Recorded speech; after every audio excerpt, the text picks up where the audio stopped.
Hey everyone, welcome back to another episode of both the Best Dental Marketing Show and the Empowered Dentist Show, combo show. I'm Brad Newman from Dentainment. And hey, Brad Brayman, how are you? Hey, Brad Newman. I'm doing well. Thanks for the nice intro. Glad to be here with you doing this again. This is always a pleasant highlight of my week. So nice to see you again. I texted you earlier, man. I'm so excited to be talking to you on a regular basis and doing these podcasts together. So thanks again for joining us. It's always a pleasure. Thank you for joining us. Yeah.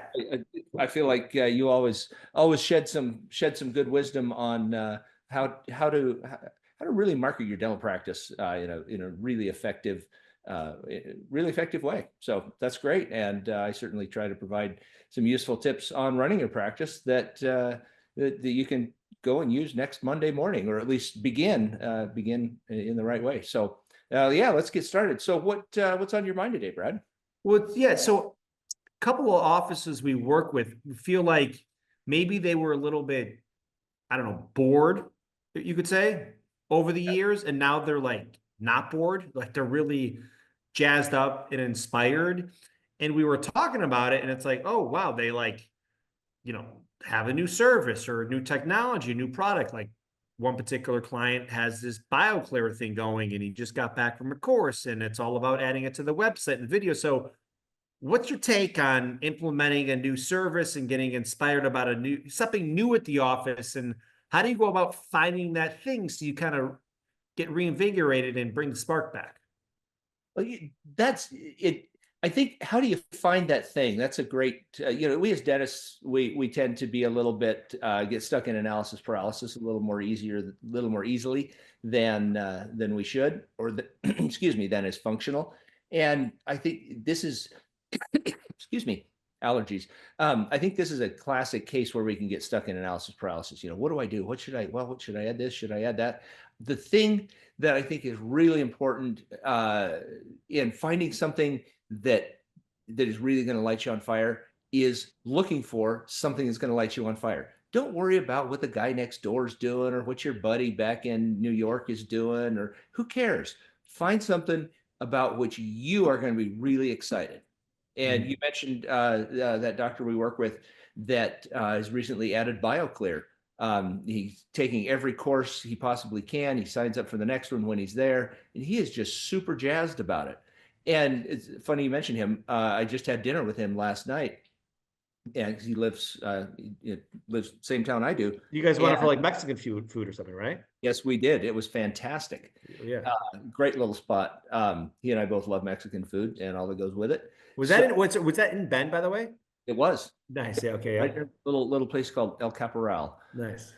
Yeah, just kind of a funky little. Yeah. Yeah. Oh, it's always those little places that the best Mexican food. Yeah. They are. It's a little local place, not a chain. And salsa. Yeah. Sure. Which is that's important, not a chain. Okay, so what do we do with what do we do with how do we stay excited around dentistry when we got the big DSOs moving in, and they're doing their thing, and we feel like they're really competition. So how do we stay excited about dentistry and not let ourselves get dragged down by by all the people that are all our colleagues that are talking about how much they hate going to work and all this stuff? Well, what is it that resonates with you? What do you like to do? I mean, what is really, when you get up in the morning, you think, all right, this, when you get to the office, you look at your schedule and you see that one thing, all right, I love doing that. Maybe it's endo, maybe it's crown and bridge, maybe it's implants, maybe it's sleep medicine, whatever it is. It doesn't matter what it is. Then here's why. Henry Ford said that a sale takes place when there's a transfer of enthusiasm. And if there's something about which you are enthusiastic, you're going to do a bunch of it. Your enthusiasm is contagious to your team. It's contagious in your marketing. I want you to talk about that in a minute, Brad. And it's contagious for your patients. If you're excited about it, your patients will be too. So what is it that you really like? Let's just say it's endo, but you're tired of doing endo the same old way that you've always done endo. You learned it, back in dental school, and they taught you the geez, I don't even remember what it was called. Lateral compaction. Geez, yeah. Anyway, so what are some different ways that you could do endo? Because we all know there's lots of different ways to do it now. What are lateral compaction? That was it. What are some different ways you could do endo? You love it, but you're tired of doing it the same old way. Well, Brad, there's another client that we work with back east. He's starting to do endo with a laser. Night laser, right? No, it's the same laser. I can't remember what it's called. Photona. Photona. Photona. Photona, yeah. Oh, that has a nice ring to it. Almost sounds like a good Italian joint.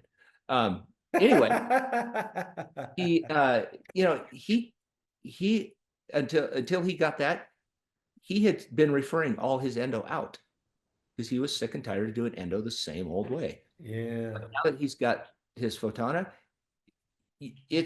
I wouldn't be surprised if we get a call from him next week saying I'm limiting my practice to endo.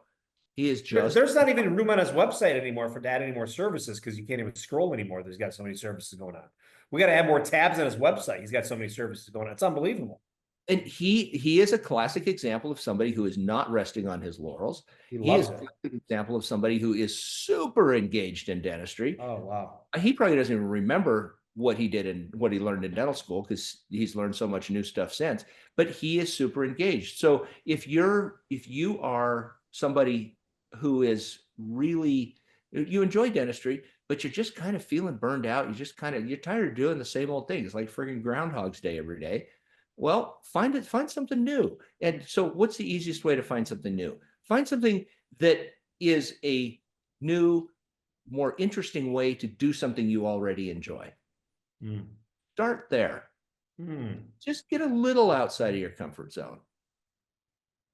Your comfort zone is like a bucket of warm spit. 98.6 degrees. You float in it. It's isotonic. It's, by all measures, it's a pretty nice place to be, but it's still a freaking bucket of warm spit. So get out of your bucket of warm spit, but you don't have to, climb out and jump out of the bucket. You can still, keep your legs in there, but just get a little out of your comfort zone. Try something just a little bit different. See what happens. And you never know what you're going to learn at the training for whatever it is you choose. You never know who you're going to run into there that's going to introduce you to something else about which they're really excited. And then you check that out. And on and on you go. So it's like the fly. Read that book by Jim Collins. Good to Great. It was his next or the one after that, about the flywheel. Really good. Great book. But anyway, what was it? I got to look it up. I have it on my bookshelf downstairs. Well, like creating your own flywheel? Yes, effectively, yeah. Well, Jim Collins, he's written some great books. While you're looking that up, I talked to our mutual client Scott the other day, and he's so inspired now with this BioLaze thing. He just got back from BioClear, right? BioClear. He just got back from this course, getting up on the website. He just scheduled a filming day for videography and pictures. He's so inspired about it. He's like the only person in this area who's doing this. And like the spark and the twinkle in his eye about this, it's really, really great. And it like hasn't been like this for years for him. Right. No, it's really reinvigorated the whole team in the office. And I'm so happy for him. And so I think regardless of whatever field you're in, dentistry or whatever it is, like you're so right, Brad. You don't have to go change it up completely. Like it could just be like a slight variation of what you're doing. It just gave me a couple degrees off of like, how do we do, what I'm already enjoying, but just a little bit different, either a different niche, a different style, a different cadence, and I have found the last episode we talked about was the conferences. Going to a course, you just touched on this briefly, but going to a course or taking a class, a CE, a study club on something in this domain where you like already, there's all these adjacent possibilities that come up. A random conversation, a specific note or a tip from a lecture, another recommendation or another course, something, all these things come across that you couldn't predict when you're trying to get better and learning and investing in yourself and, personal development, where then you keep getting better and better. These compound things happen when you're always trying to learn, right? So, yeah, it's really inspiring trying when you do get complacent and bored, focus on what you want to do more of that you already love, and then you'll find the spark to find something new, right? Yes, exactly. That's it. Turning the Flywheel is the name. Turning the flywheel. By Jim Collins. And Jim Collins does not pay me to say that. I just really like the book. It's one of those things. Yeah, I think you nailed it. It's inspiring. You go, you learn something new, you run across somebody else, you have a conversation with them, they tell you about something super cool they're doing, and that's the flywheel. That's what you start doing something new. You keep yourself engaged. Yeah, you shut off the movie Groundhog's Day, and it never comes back. And you're right. Scott is so excited about BioClear, and I got to tell you, it's pretty darn cool. As a former clinician, I wish that had existed when I was practicing. It's pretty darn cool. And what's even more cool is hearing him talk about it. I mean, he is like, it's like, okay, where's Scott? Because How did he find out about it?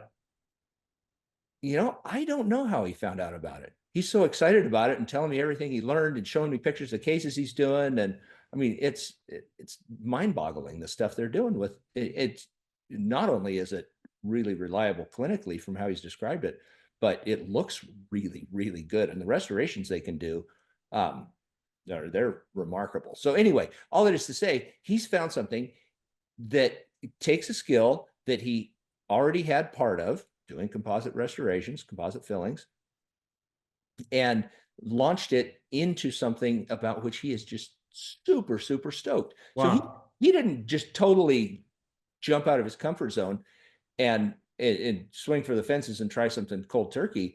Took a skill he already had mastered and then expanded on it. Wow. And he's just crazy excited about it. And it doesn't matter what you choose. It doesn't matter if it's BioClear, if it's a laser, if it's this, if it's that. It doesn't matter. The point is finding something about which you can be excited to get up and go to the office every morning. Wow. Well, Brayman, if you don't mind, just give me 1 second. I got to do our plug for our sponsor, okay? Please do. Okay. So this episode is brought to you by BioClear Matrix. BioClear offers the latest. I'm just kidding. This only sounds like it. This only sounds like it's sponsored by BioClear. It does. You're right. Yeah. It's funny. No. And it's not. It's not. It should be. We should send this to them before we finish post production. And be like, cough it up. Yeah. Exactly. And then we'll send one to Fotana. Yeah, we're going to start. These are organic plugs. By the way, anyone listening, sponsoring podcasts is not for our practice. I'm talking about for like a dental practice, sponsoring like local city-based or like podcasts in your area. Great opportunity for marketing budget. Like you should look into those. Also, producing your own podcast. Great idea. Some of our clients are producing their own shows now, ongoing content.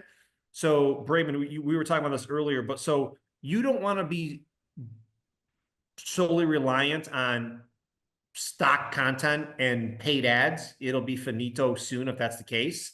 And so as a dental practice, you want to be thinking about how you could be your own production studio. And I know it sounds ridiculous, but you might want to think about producing your own show, podcast, recurring video series.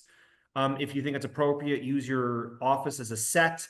It could be a dental focus show, or it could just be a show filmed in your office with you, the dentist, as the host or a co-host, but maybe you're interviewing, people in the community doing great things, or entrepreneurs in your city, or people giving back, whatever that show is that you love and you want to feature people or talk about great stories. Maybe you want to talk about smile tips or smile design, whatever that is, but maybe a show on your own is a good idea, because having your own platform, your own podcast at your dental office, it would be very powerful, because just relying on paid ads moving forward will probably be a losing proposition. So let's assume, or let's just take a random dentist in random town, USA, and has no idea what to do with a podcast. We can all record stuff on our iPhone. That's, that isn't that hard to do. And now, what do I do with that content? Is that, I mean, I'm not suggesting that people learn how to produce, process, and publish all their content. Is that something that you can do for, if someone were looking for a marketing company to help them grow their practice? Well, Brayman, that's a nice layup for the plug of Dentainment. Jeez. That was a shameless plug for Dentainment. Well, geez, now that you asked, let me just go into our featured list of services. Please do. Should we roll up the cake? No, I'm joking. No, yeah, I mean, we could obviously help with podcast production. There's some great agencies and people that could do this. Honestly, producing and doing your own podcast is something an office could definitely do on their own. This is something where hiring an agency just to do this is not necessary. The capturing of a podcast, if it's audio only, is super easy. There's some, we could put this in the show notes, or if anyone needs resources, you can reach out. We'd be more than happy to provide those. Producing an audio only show podcast, super friendly, user friendly. Even Spotify has a lot of resources that makes it easy for you. If you're going to do a video series, that's a whole different sport. I recommend now, I'm leaning way more into telling practices. If you're going to do a video podcast series, on a side note, if you're trying to do more cosmetic dentistry, dental implants, you guys got to start investing in better high quality video content. It's a must. Now, social media content, more kind of one-off type of video content. Obviously, mobile phone stuff is great. Even in the moment, capturing stuff of patients, video testimonials, all that stuff on mobile phone is great. But if you're going to be really focusing on higher end content that's going to live on your website, and then have a regular recurring video series, podcast series that you're really serious about, that want like a higher level of video production quality, I would recommend finding a local videographer that you can have an arrangement with that comes out to the office once a week or once a month.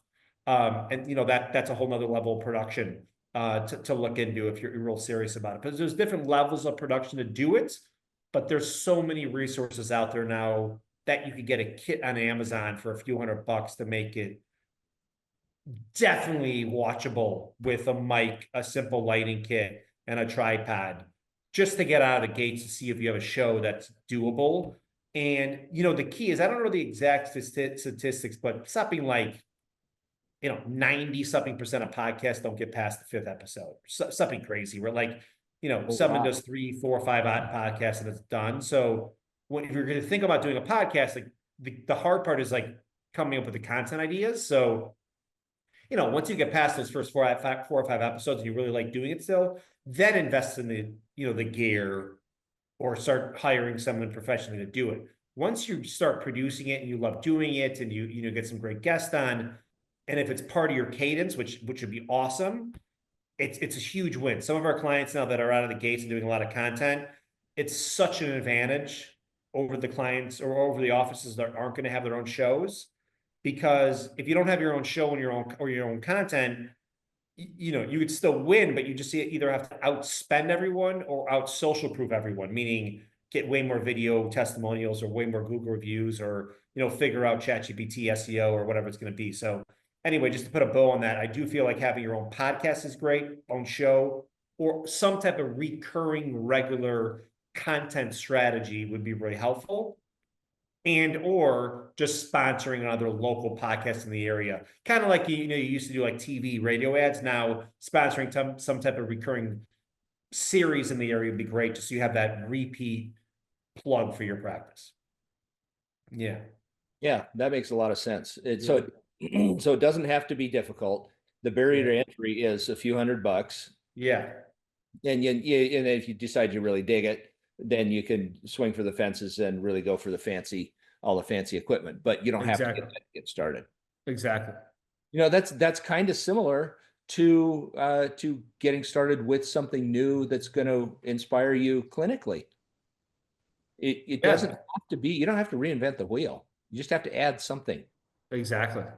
Just add something. I mean, shoot, maybe it turns out that who knew that Dr. Smith was a natural born podcaster, and he starts doing this and he loves that. So now Yeah. he has something else that he loves doing at the office. Exactly. Oh no, we've And been pleasantly surprised, dude. Like we'll drop a camera down and we think we're gonna be there going, oh wow, like this is gonna be one of those where we gotta like, bring the teleprompter or like, walk, it'll be fine. Like, just take time to walk, the doctor or whoever through it. It is what it is. And next thing we know, we look at each other going, that was the most amazing delivery of all time. Like they didn't stop for 15 minutes and we got gold. It was brilliant. So you'd be surprised, like, just try it. You might be a natural and you love it. You love being on camera. And if that's the case, by the way, last thing on this, Brayman, the offices that can build trust and emotional connection and empathy with these patients, especially offices who want to do all on four full arches, implant cases, cosmetic cases, like when there's patients who need to make big time decisions, financial investments for these big cases, you have to build trust with them. You can't do that through anything else besides video content. And usually it has to be the dentist looking at the camera, sharing why they have the clinical excellence and expertise and experience of why they should be trusted. You can't do this through stock nonsense or content where it's not you talking. Yeah, you can do it through social proof of real patients or the doctor. And so when you start getting comfortable on video content through this type of content and shows, you're so ahead of everyone else. Look at like the Bill Dorfmans of the world, like what they've done with video content, right? So, I mean, and if you're not comfortable, maybe take classes on how to get more comfortable in front of the camera. Like it's an investment in your long-term success. interesting. So you can actually take classes on how to do this. No, Dorfman did. Like when when we've talked about this, when he got his, he's talked about it publicly. When he got his, extreme makeover thing, I think he was very candid about it. He took like improv classes and stuff in LA, and he nailed it. I mean, he's still a star. I mean, he was incredible at that and just nailed the show, and the rest is history. I mean, watch any video he's done on his website or YouTube, and he's as good as it gets, and because he knew that the opportunity was good, huge 20 years ago. And it's important today is like you have a good delivery and a confidence on camera and you come across as trustworthy and likable and honest, which he is. He's the most of those traits in person, and you have to come across on camera like that. And I think maybe the first time he saw himself on camera, maybe it wasn't where he wanted it to be. And, a guy like him, he's a perfectionist and wants to be the best he could be. And he sees his opportunities and he did. And so, that's an extreme example of how to master it. But today, it's even more important because the power of video, especially now with ChatGPT and AI, like all these models are training on video. So everyone's going to need video content. So if you could figure this out in some capacity and be decent at it and comfortable, it's going to be a big win. So AI is training on video, I presume, from YouTube or something. Yeah. So YouTube's the big one they're all training on. Yes. So I think on our next episode, I think we ought to talk about SEO is no longer search engine optimization; it's search everywhere optimization. Yes. So I think as a little teaser, I won't spoil it, but I think I just thought of that. So if you disagree, that's great. But I think I would love to do that. Let's do that next episode for sure, buddy. Okay, fantastic. Well, everybody, thank you for tuning in. I appreciate it. Start that flywheel for yourself. Find something that looks interesting and add it. And, hey, if you just want to swing for the fences and do something totally new that you've never done before, great, do it. If you just want to take a full on jump out of the bucket of warm spit, fantastic. You don't have to find something that's just parallel to what you're already doing. But if if that makes you nervous, just start small. Start with something that's easy. And just like with the podcast, start with something small. You don't have to buy the $5,000 kit of stuff off Amazon. You can just, get a light and a microphone. Yeah. So, you can do it either way. Both ways work. But the point is, do something. Exactly. Great stuff, Brayman. Always a pleasure. Big thanks everyone tuning into this episode of this combo episode of the Best Dental Marketing Show and Empower Dentists. We'll catch you on the next episode. And in the interim, keep up the inspiring work.